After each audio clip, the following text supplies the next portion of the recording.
बिहार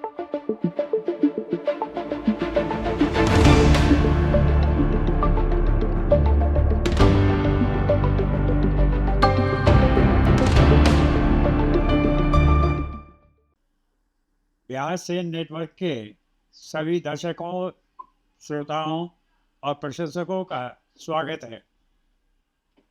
मैं श्रीकांत शर्मा, आपका होस्ट।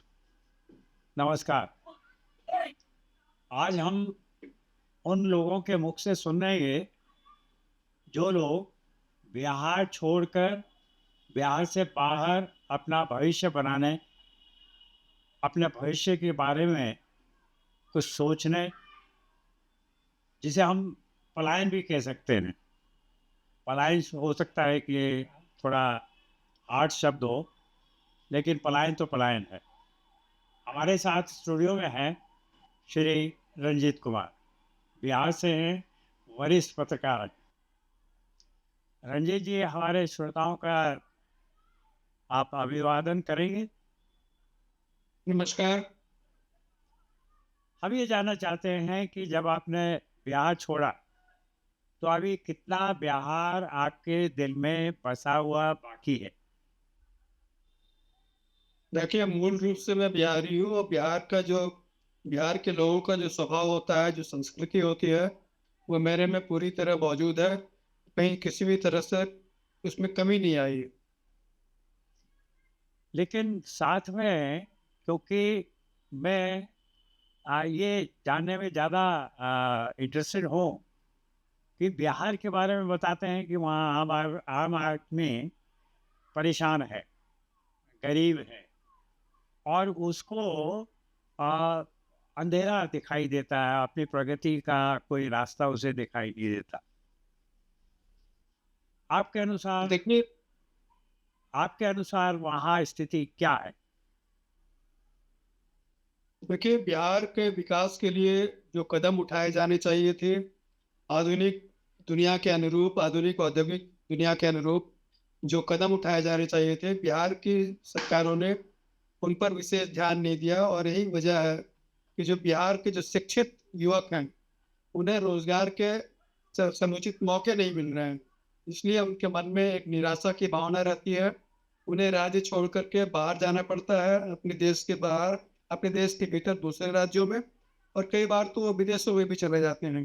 तो उनके सामने जो निराशा का माहौल रहता है, उससे उनके मन में हमेशा एक तरह की भावना बनी रहती है कि बिहार में विकास के कोई कदम नहीं उठाए जा रहे हैं, विकास के लिए कोई कोई संभावनाएं नहीं दिख रही। क्योंकि जो बिहार का जो राजनीतिक नेतृत्व है, वह एक दूरदृष्टि के साथ विकास के बारे में बात नहीं करता। एक संकुचित दृष्टि अपनाता है लोगों के वोट जीतने के लिए, ताकि उनकी सरकार बन सके।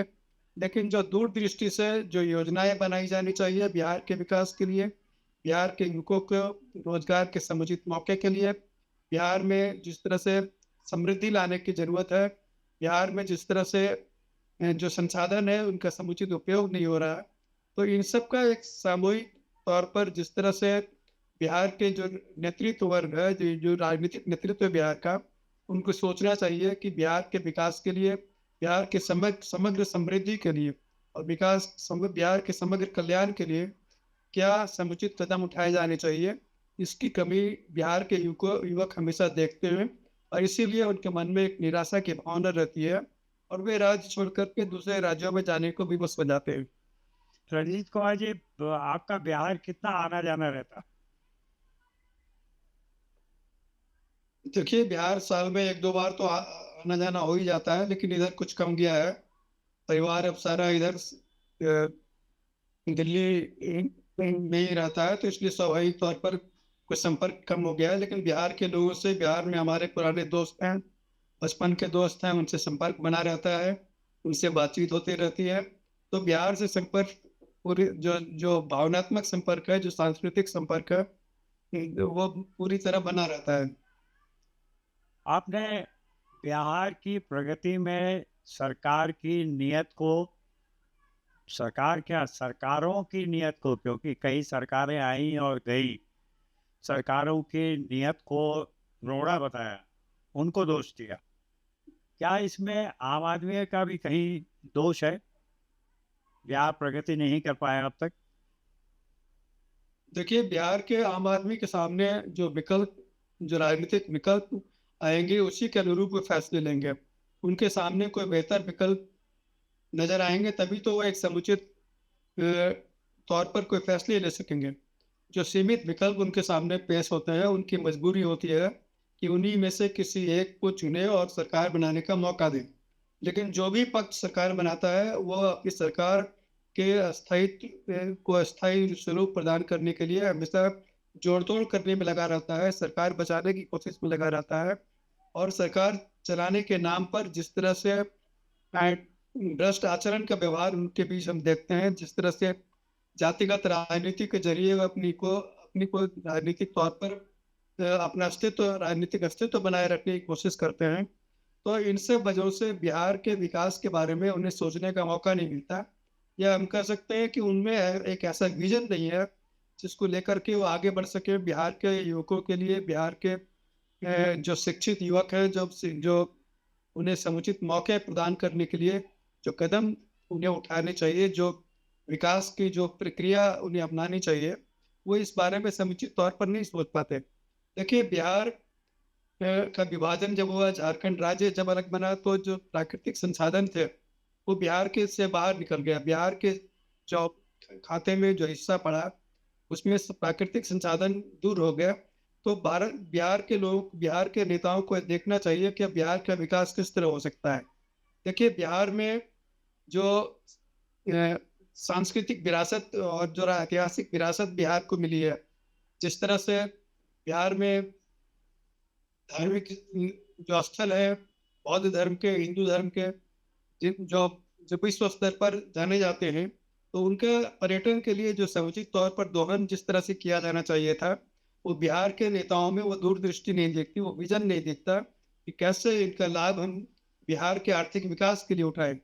देखिए, बिहार का जो गया जिला है, वहाँ बोध गया शहर है, जहाँ पर भगवान बुद्ध को ज्ञान प्राप्त हुआ था। तो ऐसे स्थल है जो विश्व स्तर पर जाने जाते हैं, और इनको विश्व के सबसे अग्रणी पर्यटन स्थल के तौर पर इनका विकास किया जा सकता है। लेकिन बिहार के नेताओं ने इस नजरिए से कभी उसका आर्थिक लाभ उठाने की कोशिश नहीं की। देखिए, अगर इन धार्मिक स्थलों पर, खास करके बौद्ध के जो प्राचीन धार्मिक स्थल हैं, वहाँ पर अगर उनका समग्र विकास किया जाए, पर्यटकों के आने जाने के लिए जो समुचित सुविधाएं प्रदान की जाए, उनके रहने के लिए होटल आदि की समुचित व्यवस्था हो जाए, बड़े बड़े जो 5 सितारा होटल होते हैं उनका निर्माण किया जाए, तो जो अमीर देश हैं, कोरिया है, जापान है, ताइवान है, ऐसे जो बौद्ध बौद्ध देश हैं, वहाँ से लाखों की संख्या में पर्यटक वहाँ आकर के रह सकते हैं और काफी लंबे समय तक रह सकते हैं। तो उनका वो बिहार के विकास में उनका बहुत बड़ा आर्थिक योगदान हो सकता है। रंजीत कुमार जी, पूरा बिहार रंजीत कुमार जी, आप कहा जाता है कि एक बार बिहार चौथे नंबर पे था पर कैपिटा इनकम में, और आज जो है वो सबसे नीचे है। और इसका दोष आपने तो सरकारों को दिया, लेकिन कहीं कहीं जो प्रबुद्ध वर्ग है वो आम जनता को भी इसका दोष देता है। और कहा जाता है कि आम जनता ही ये नहीं चाहती, उसकी मानसिकता ये बन गई है या माइंडसेट ये बन गया है कि हम इससे आगे जा नहीं सकते, हमें तो गरीबी में ही रहना चाहिए या रहना होगा, ये हमारी मजबूरी है, ये हमारा भाग्य है। आप ऐसा कैसे मानते हैं? देखिए, आपने सही कहा, 60 के दशक तक बिहार देश के काफी स्थायित्व प्रदान करने वाला सबसे विकसित, या कह सकते हैं सबसे शिक्षित राज्यों में माना जाता था। सबसे अच्छा प्रशासन देने वाले राज्यों में इसकी शुमार होती थी। तो बिहार 60 के दशक तक काफी तेजी से आगे बढ़ा, लेकिन इसके बाद बिहार में जो जाति की राजनीति की शुरुआत हुई, उसका बहुत बुरा असर बिहार के विकास पर पड़ने लगा। बिहार के जो राजनीतिक वर्ग हैं, उन्होंने विकास की ओर ध्यान देना बंद किया और राजनीतिक जातिगत समीकरणों में उलझ करके अपने हितों की चिंता करने लगे। तो इससे बिहार का नुकसान शुरू हो गया, और यह दौर जो जातिगत राजनीति का पर आधारित ये दौर जो शुरू हुआ, वो और गहराता गया। इससे बिहार के लोग एक ये एक ऐसे भंवर में फंस गया जिससे बाहर निकलना उनके लिए काफी मुश्किल लगने लगा है। तो लालू जब जी वहाँ के लिए बिहार रणजीत जी, लालू जी के लिए कहा जाता है कि 1990 में जब उन्होंने सत्ता संभाली, तो उस समय उन्होंने स्थायी सरकार दी। लेकिन मीडिया में, अभी मैं हाल ही में पढ़ रहा था अंग्रेजी प्रिंट मीडिया में, कि लालू के टाइम पे, राबड़ी के टाइम पे जो पर कैपिटा इनकम है वो तेजी से नीचे की तरफ गर्त में गई, फिसल गई। और नीतीश कुमार ने आके उसका ट्रेंड बदला, वो फिर दोबारा से ऊपर की तरफ चढ़ी। लेकिन 2019-20 में रंजीत कुमार, इनके नीतीश कुमार के टाइम में ही वो फिर दोबारा से नीचे की तरफ चली गई। इन सब कारणों को, इन सब स्थितियों को पे आप क्या कारण समझते हैं? किन कारणों से लालू जी के टाइम पे वो नीचे शिप पे चली गई, गर्त में चली गई? नीतीश कुमार ने किस प्रकार से, किन कारणों के साथ, किन चीज़ों के साथ उसे ऊपर उठाया, और फिर नीतीश कुमार की सरकार के टाइम पे ही वो दोबारा से नीचे गई, नीचे देखिए, गई लालू या प्रसाद, जाएगी, जा रही है? जी। तो आपने सही कहा, लालू प्रसाद यादव के कार्यकाल में सरकार तो स्थिर रही, स्थिरता जरूर देखते हैं, लेकिन एक सबसे बड़ा आरोप उन पर यह लगाया गया, उन पर लगता रहा है, उनके शासनकाल के दौरान कानून और व्यवस्था की स्थिति निरंतर नीचे चली गई, जाती रही। और इस कारण बिहार में जो आर्थिक विकास होना चाहिए था, जो इस तरह से जन निवेशकों को जो व्यावसायिक गतिविधियां जो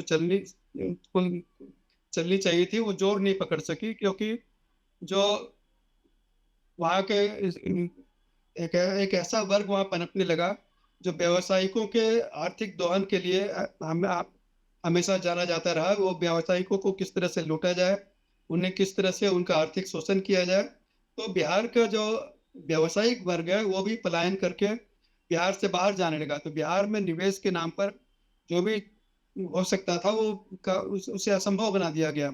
लालू प्रसाद यादव के कार्यकाल में इस पर व्यावसायिक गतिविधियों पर काफी प्रतिकूल असर पड़ा, क्योंकि वहां का एक वर्ग ऐसा था जो अपनी आर्थिक व्यावसायिकता जिसे कह सकते हैं, व्यावसायिक लाभ उठाने के लिए, और वो इन व्यावसायिक वर्ग का जो आर्थिक दोहन करने का जो, और जिस तरह से उन्हें संरक्षण प्रदान हुआ सरकारी नेतृत्व की ओर से, राजनीतिक नेतृत्व की ओर से, उसका बहुत बुरा असर बिहार के विकास पर पड़ा। और बिहार की जनता में एक तरह से निराशा की भावना बढ़ने लगी। जब नीतीश कुमार ने शासन संभाला तो जरूर कुछ स्थिति संभली, उन्हें एक सुशासन बाबू का नाम दिया गया, लेकिन बाद में इसमें भी गिरावट देखने का हमने माहौल देखा। वहां पर कानून और व्यवस्था की स्थिति में गिरावट आने लगी। तो जब भी कानून और व्यवस्था की स्थिति बिहार में गिरने लगती है, वहां से लोग पलायन करने लगते हैं, खास करके व्यावसायिक समुदाय जो है वो वहां से दूर जाने लगता है। बिहार में गरीबी का एक कारण जो है, हर साल जो बाढ़ आती है वो भी तो होता है। उसे भी माना जाता है कि बाढ़ की वजह से वहाँ का ठीक से विकास नहीं हो पाता, विकास की गति रुक जाती है। जो प्राकृतिक आपदाएं आती है बिहार में, उनसे निपटने के लिए सरकार को जिस तरह के कदम उठाए जाने चाहिए वो नहीं उठाए जाते, जिस तरह की लापरवाही बरती जाती है। तो उसकी वजह से जो बिहार के आम लोग हैं, जो साधारण जनता है, गरीब जनता है, वो अपने को असहाय पाती है। कोई सरकारी स्तर पर उनकी चिंता करने वाला कोई जब सामने नहीं दिखता तो वो अपने को असहाय पाने लगते हैं। रणजीत और कुमार जी, आप जो है, रणजीत कुमार जी, आप वरिष्ठ पत्रकार हैं, बिहार से, बिहार आपका जन्मस्थली है।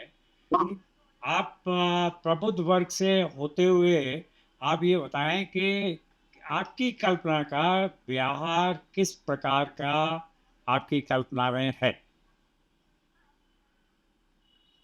देखिए, बिहार के आर्थिक विकास का जो सबसे बड़ा स्रोत है वो बिहार की सांस्कृतिक विरासत है, धार्मिक विरासत है। बिहार में जिस तरह से विश्व स्तर के बौद्ध स्थल हैं जो विश्व स्तर पर लोकप्रिय हो सकते हैं, जो दुनिया भर के लोग जिसके बारे में जानते हैं और जिसे देखना चाहते हैं, लेकिन उनमें आकर्षित करने के लिए जो समुचित कदम उठाए जाने चाहिए वो नहीं उठाए गए। एक विजन के साथ बिहार को एक पर्यटन का एक बहुत बड़ा केंद्र बनाया जा सकता है। पर्यटन के नाम पर वहाँ लाखों युवकों को रोजगार मिल सकता है। वहाँ पर्यटन का के जो ढांचे हैं, बड़े बड़े होटल हैं, वे खोले जा सकते हैं। होटल व्यवसाय को काफी बढ़ावा मिलेगा। तो जो होटल व्यवसाय से जुड़े जो दूसरे व्यवसाय हैं, जो दूसरे उद्योग धंधे हैं, वो पनपने लगेंगे। लेकिन तो इससे बिहार का समग्र विकास होगा। लेकिन कृषि, पशुपालन, ये जो आय बढ़ाने के स्रोत हैं आम आदमी के, इनका कितना प्रभाव हो सकता है? क्योंकि बाढ़ जो है इन चीज़ों को ज़्यादा प्रभावित करती है, तो वो जहाँ आगे बढ़ना होता है वहाँ बिहार पीछे की तरफ चलने लगता है। देखिए, बिहार को अपने को केवल कृषि अर्थव्यवस्था तक ही सीमित नहीं रखना होगा। कृषि के दायरे से बाहर निकल करके उद्योग धंधों के लिए मौके प्रदान करने होंगे। पर्यटन उद्योग को मौके प्रदान करने होंगे।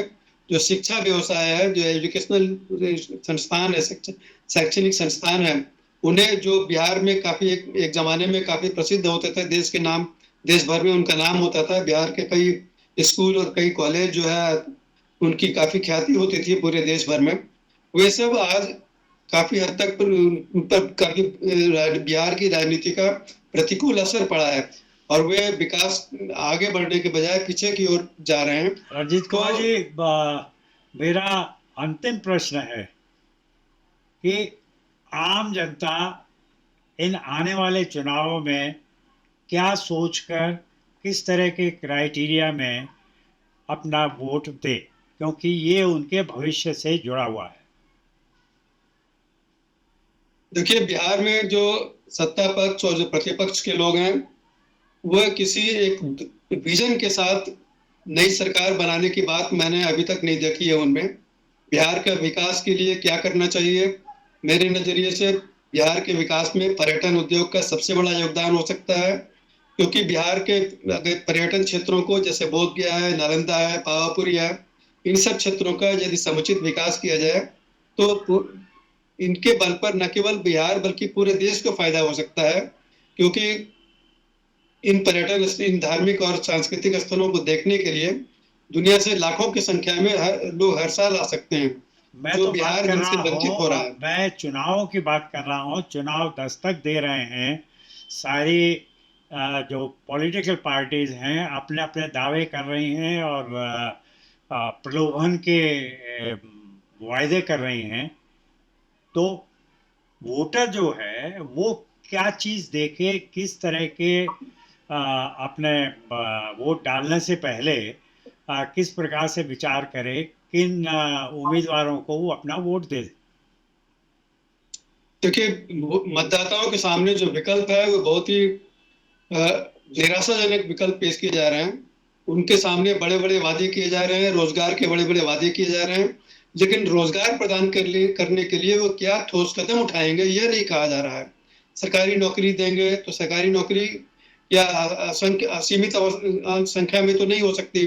रोजगार प्राइवेट सेक्टर में रोजगार के मौके प्रदान किए जा सकते हैं, लेकिन प्राइवेट सेक्टर के विकास के लिए क्या किया जाएगा, इसके विजन कोई राजनीतिक दल के किसी घोषणा पत्र में मैंने नहीं देखा कि वो क्या करेंगे। बिहार के विकास के लिए वो बिहार में निवेशकों को आमंत्रित करने के लिए क्या कदम उठाएंगे, इसके बारे में किसी ने कुछ नहीं कहा।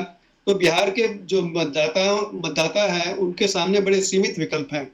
उनके सामने एक झूठे वादे और झूठे सपने दिखाए जा रहे हैं कि उन्हें रोजगार प्रदान करने के लिए क्या किया जाएगा, उन्हें बिहार के समग्र विकास के लिए क्या करेंगे, इस बारे में कोई समुचित विजन के साथ, समुचित दूरदृष्टि के साथ कोई भी राजनीतिक दल सामने नहीं आ रहा। रंजीत एक कुमार बहुत ही जी, आपका निराशाजनक बहुत स्थिति है। बहुत धन्यवाद।